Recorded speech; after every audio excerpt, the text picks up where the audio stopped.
നമസ്കാരം. സമൂഹ മാധ്യമങ്ങളിൽ ഒരു കാലത്ത് വളരെ കീർത്തികേട്ട ഒരാളാണ് രാജേശ്വരി. ജിഷയുടെ മാതാവ് രാജേശ്വരി. അവരിപ്പോൾ മറുനാടനോട് തങ്ങളുടെ കഷ്ടതകളെക്കുറിച്ച് പ്രതികരിച്ചിരിക്കുകയാണ്.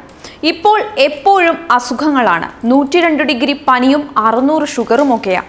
ചികിത്സിക്കാൻ നല്ല പൈസ വേണം.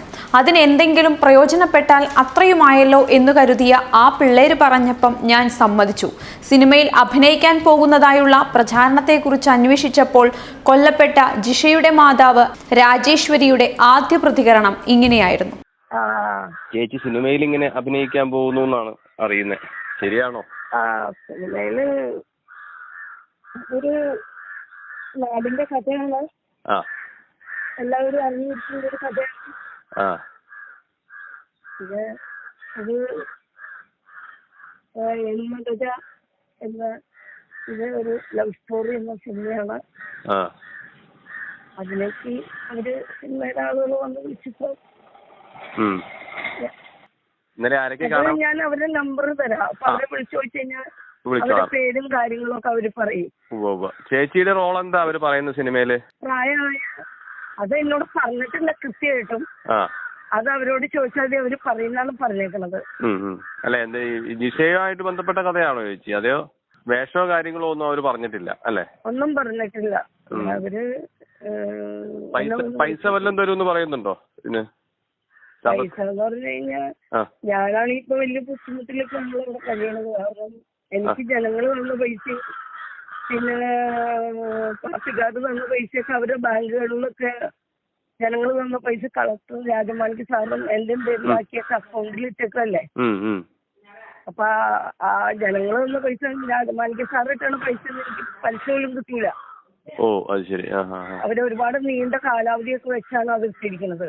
25 ലക്ഷം രൂപ ചോർന്നു പോയി എന്നൊക്കെ പറഞ്ഞുകൊണ്ട് പോലീസുകാർ എന്നോട് ചോദിച്ചു. ഞാനെങ്ങനെ അറിയണേ ബാങ്കിൽ കിടക്കുന്ന കാശൊക്കെ ചോർന്നു പോയി എന്ന് പറഞ്ഞേ?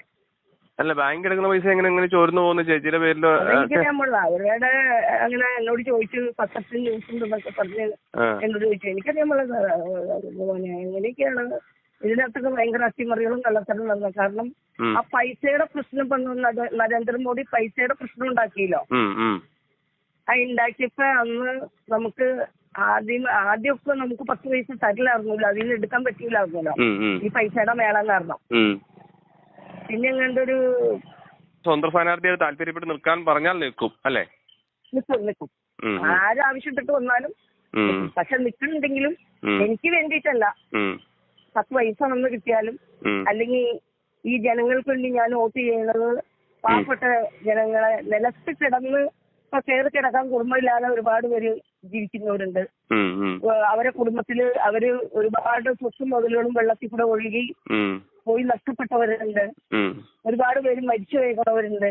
ഒരുപാട് പേര് ഇപ്പോഴും ദുഃഖത്തിൽ കുടുംബങ്ങളില്ലാതെ കഴിയണവരുണ്ട്. എത്ര ആളുകൾ മരിച്ചു വെള്ളത്തിൽ പോയി എന്നുള്ളതും പോലും ഒരു കണക്കിൽ കാര്യമില്ല. കാരണം പറഞ്ഞു കഴിഞ്ഞാൽ നമ്മുടെ നാട്ടില് ഒരുപാട് സ്ഥലങ്ങളില് ആശുപത്രി, അതുപോലെ തന്നെ സ്കൂളുകള്, റോഡുകള്, അല്ല പുഴകള്, അതുപോലെ കൃഷികള്, അതുപോലെ മലംതീരുകളിൽ താമസിക്കുന്ന ആളുകൾക്കും വെള്ളമില്ലാതെ ചിരട്ടയും നാഴിയും പോലെ പെണ്ണുങ്ങൾ തലയിൽ ചുമട് വെച്ച് പല സ്ഥലങ്ങളിൽ പോയി കുടിവെള്ളം ചുമന്ന് കുടിക്കുന്ന ജീവിക്കുന്ന ആൾക്കാർ ഇന്ന് നമ്മുടെ ഈ കേരളത്തിലുണ്ട്. കാരണം എനിക്കും ഞാൻ താമസിച്ച സ്ഥലത്ത് 38 കൊല്ലം താമസിച്ചിട്ട് അവിടെ ഒരു പൈപ്പ് ഉണ്ടായിരുന്നു കുടിവെള്ളം. ആ പൈപ്പിന്റെ അടുത്ത് ഒരു രാജീവ് എന്ന് പറഞ്ഞ ഒരുത്തരം അവിടെ താമസിച്ചിട്ടുണ്ടായിരുന്നു. എന്റെ മോളൊന്ന് സ്കൂളിൽ പോകുമ്പോൾ അവൻ കൊള്ളിച്ച് കളിയാക്കി പറയും എന്റെ മോളെ ഡോക്ടറാക്കും നേഴ്സാക്കും. അതുപോലെ അവൻ വെള്ളം കുടിച്ചിട്ട് ഞങ്ങളുടെ വീടിന്റെ അതിൽ എപ്പോഴും രാത്രി കുടിച്ചിട്ട് ചെറിയും ചീത്തയൊക്കെ വിളിച്ചു പറഞ്ഞുകൊണ്ട് പോകുമായിരുന്നു. അപ്പൊ അവന്റെ വീടിനോട് ചേർന്നാണ് ഈ പൈപ്പ് ഇരുന്നത്. ഞാൻ മിക്കപ്പോഴും വെള്ളം എടുക്കാൻ ചെല്ലുമ്പോൾ ഇവൻ ഈ പൈപ്പിലിട്ട് തിരിക്കലും കല്ല് കെട്ടലും ചെളി വാരി വെക്കലും അങ്ങനെ കാണിച്ച് ആ പൈപ്പ് തല്ലി പൊട്ടിച്ച് അവന് കള്ളും വെള്ളം മേടിച്ച് നോക്കി പൈപ്പ് നീക്കം ചെയ്യും. ഇഷ്ടപ്പെട്ട വെള്ളം ഞങ്ങളെ കുടിച്ചുകൊണ്ടിരുന്ന വെള്ളമാണ്. ഇപ്പൊ ചേച്ചി വോട്ട് ചെയ്യുകയാണെങ്കിൽ ആർക്ക് ചെയ്യും? വോട്ട് ചെയ്യണമെങ്കിൽ ആർക്ക് ചെയ്യും അതെനിക്ക് പറയാൻ പറ്റില്ല. അല്ല, ഇന്നത്തെ രാഷ്ട്രീയ സാഹചര്യമൊക്കെ അറിയാലോ, മൗലികാവകാശമാണ്. അങ്ങനെയല്ല, നമ്മുടെ മൗലികാവകാശം. അതെ അതെ അതെ, രാഷ്ട്രീയ സാഹചര്യമൊക്കെ അറിയാലോ. അപ്പൊ അത് അന്നത്തെ അവസരം നോക്കി ചെയ്യും. അങ്ങനെയല്ലേ പറയാവുള്ളൂ? അതങ്ങനെ പറയുള്ളൂ. Okay okay. ജിഷയുടെ വലിയൊരു ആഗ്രഹമായിരുന്നു ചെറിയൊരു ജിമുക്കി കമ്മൽ വാങ്ങിക്കണമെന്ന്. അതുകൊണ്ട് പൈസ ഉണ്ടായപ്പോൾ ഞാനത് വാങ്ങി. ദീപമോൾക്കും കൊച്ചിനും എനിക്കും കുറച്ച് സ്വർണം വാങ്ങി. പണം ആവശ്യമുള്ള കാര്യങ്ങൾക്ക് മാത്രമേ ചിലവാക്കാവൂ എന്ന് സാറന്മാർ പറഞ്ഞിരുന്നു. അതുകൊണ്ടാണ് ഇങ്ങനെയൊക്കെ വാങ്ങിയത്. രാജമാണിക്യം സാർ SBIയിൽ നിക്ഷേപിച്ച നാട്ടുകാർ നൽകിയ പണത്തിൽ നിന്നുമാണ് ഇതൊക്കെ ചെയ്തത്. ആശുപത്രിയിൽ കിടന്നപ്പോഴും ഒരുപാട് കാശ് ചിലവായി. കുറച്ചു പണം കൂടി വേണമെന്നു പറഞ്ഞപ്പോൾ ബാങ്കിലെ മാഡം പറഞ്ഞു പണമൊക്കെ തീരാറായി എന്ന്. ഇതിലെന്തോ തിരിമറിയുണ്ടെന്നാണ് എനിക്ക് തോന്നിയത്. അക്കൗണ്ടിൽ നിന്നും 25 ലക്ഷം രൂപ തിരിമറി നടന്നെന്നും പറഞ്ഞ് ഞാൻ കാറിൽ പഴനിക്ക് പോകുമ്പോൾ മൂവാറ്റുപുഴ ഭാഗത്തു വെച്ച് പോലീസുകാർ തടയുകയായിരുന്നുവെന്നാണ് രാജേശ്വരി പ്രതികരിച്ചത്. എനിക്കൊന്നും അറിയില്ലെന്നും പറഞ്ഞു.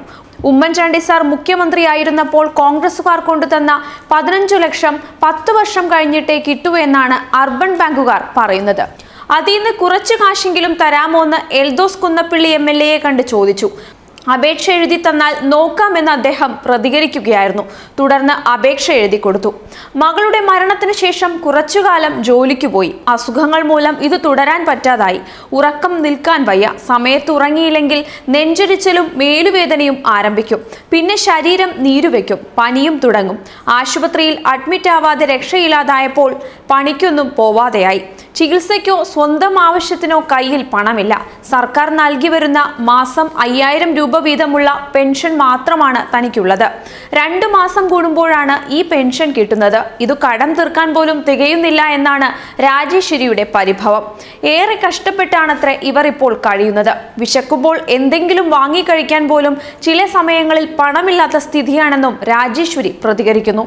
സിനിമയിൽ ഒരു വയസ്സായ സ്ത്രീയുടെ വേഷമാണെന്ന് മാത്രമേ പറഞ്ഞിട്ടുള്ളൂ. അഡ്വാൻസ് ഒന്നും തന്നിട്ടില്ല. മുടിയേക്കലെ അവർ സിനിമയ്ക്കായി എടുത്തിട്ടുള്ള മുറിയിൽ ചെല്ലാൻ പറയുകയായിരുന്നു. ഇന്നലെ ചെന്നു. ഇന്നും അവർ വിളിപ്പിച്ചിട്ടുണ്ട്.